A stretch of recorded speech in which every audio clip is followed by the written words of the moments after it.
Ngenda maaso n'okulamusaako gwe muganda wange yenna eyeekuumidde ku Yugi Updates TV kutegeeza nti okola ky'amaanyi nnyo okwekuumira ku mukutu guno gwe mukwano gwange ali eyo atuuliriza. Muganda wange mbakulisaayo mu kiro ky'olwaleero mmwe abakedde okukakkalabya emirimu gyammwe nammwe mbabuuzaako, abatwala akadde ne muba nga mutuwuliriza nammwe mbabuuzaako mmwe mikwano gyange abeekuumira ku Yugi Updates.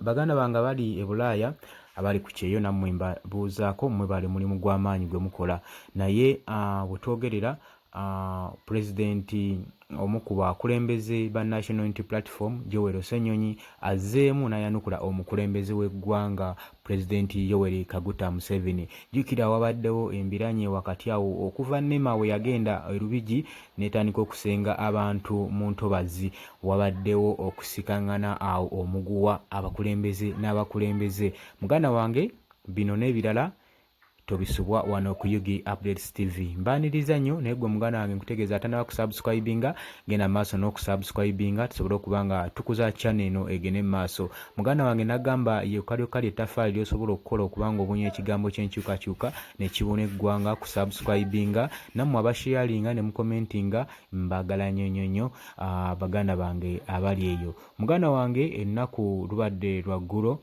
omukulu ono Yoweri Ssenyonyi we yazzeemu n'arespondinga eri omukulembeze w'eggwanga ku bigambo ebyayogerwa nga amusonzeemu olunwe olw'okuba nga yataddewo embeera ku bannema.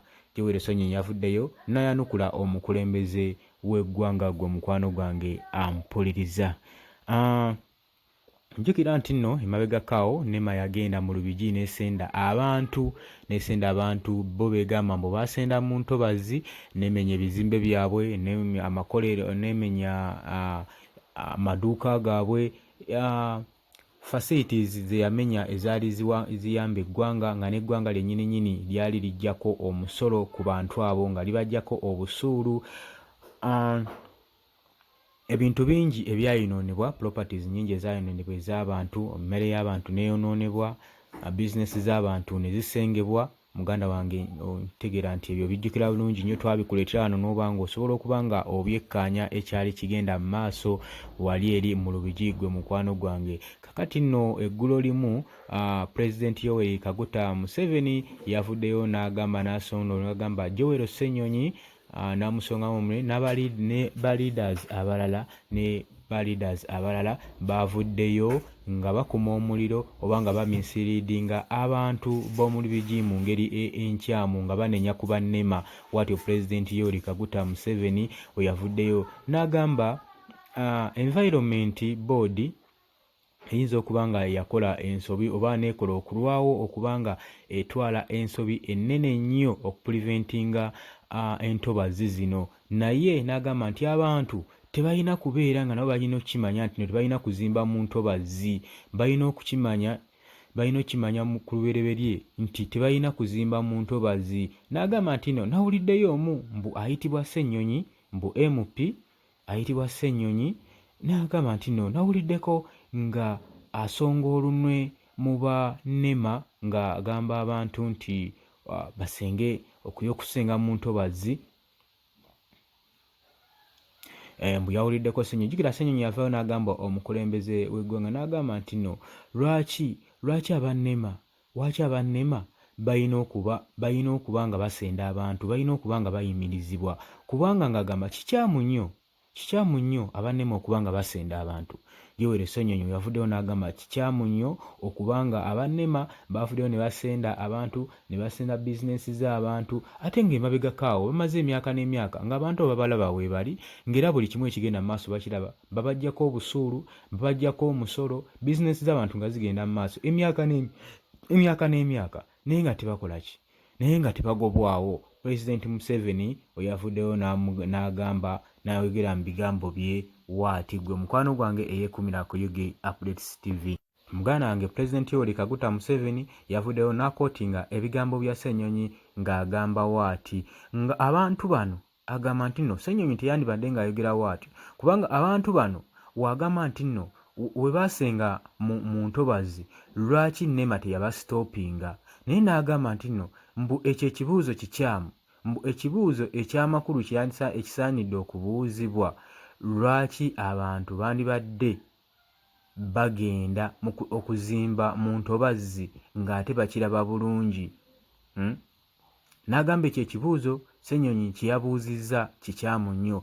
Lwaki ekibuuzo ekirungi eky'okubuuza abantu lwaki NEMA ebeera esitoopinga abantu? Lwaki NEMA erina okuba nga yesitoopinga abantu? Gwe mukwano gwange ampuliriza, Pulezidenti Watto yagambye nti no abantu tebalina maaso okulaba nti no eyo Ntobazzi.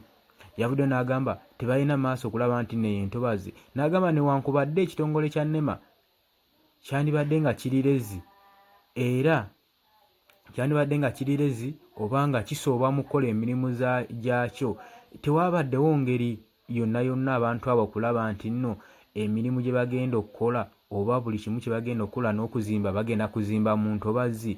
Pulezidenti ezo nno ebyo byadde bigambo bya Pulezidenti Yoweri Kaguta Museveni, omukulembeze w'eggwanga lino gwe mukwano gwange ampuliriza. Bw'atyo Ssenyonyi n'avaayo n'addamu omukulembeze w'eggwanga n'amugamba nti no ekibuuzo omukulembeze w'eggwanga kye yabuuzizza kiri valid kubanga Ssenyonyi awandiika. Ssenyonyi bino yabyogeredde ng'awandiika ku mukutu gwe ogwa Twitter ng'agamba Pulezidenti Yoweri Kaguta Museveni lwaki gavumenti yandibadde ereka abantu okusenga mu Ntobazzi emyaka egyo gyonna emingi n'ereka ne bazimbawo ne bizinensi gavumenti n'ebanga etandise okukolekitingamu omusolo ebajjako obusuulu ku myaka egyo gyonna ate n'ekira bukeezi ku makya n'ezuukuka n'egamba nti nno kati ekinootinze nti bano baali tebalina kubeera wano n'etandika okubasendayo gwe muganda wange ali eyo. N'agamba ye waaki tageti bagitagetinga ku bantu bano abawansi ng'ate abalala ng'ebitongole bya poliisi ebyateekawo stations awo. Tulaba waliwo police stations, waliwo ne amakolero mangi nnyo, factories, amafuta, byonna waaki bo tebabisonze munwe, waaki byo tebyavuddeyo? Avuddeyo n'ayanukula Pulezidenti Yoweri Kaguta Museveni n'agamba bwe baba nga kituufu baali bakimanyi nti basenga mu Ntobazzi, nammwe mwali mukimanyi nti basenze mu Ntobazzi, lwaki egyo gyonna emyaka mujye mubajjako emisolo, mubajjako obusuulu ate nga temubagobanga? Waaki mwakedde bukeezi ku makya ne mubagobawo? Yo kuba kubagobawo, lwaki temugobaawo bonna? Lwaki mulekawo amakolero ga factories ne gasingira mu Ntobazzi, ne mulekawo petrol station ate ne musendawo abantu n'ebyabwe? Lwaki? Ye Joero Ssenyonyi kye kibuuzo kye yabadde abuuza Pulezidenti Yoweri Kaguta Museveni. Wattu yabadde amwanukula, Wattu yanukudde Pulezidenti Yoweri Kaguta Museveni oluvannyuma lwa Pulezidenti Yoweri Kaguta Museveni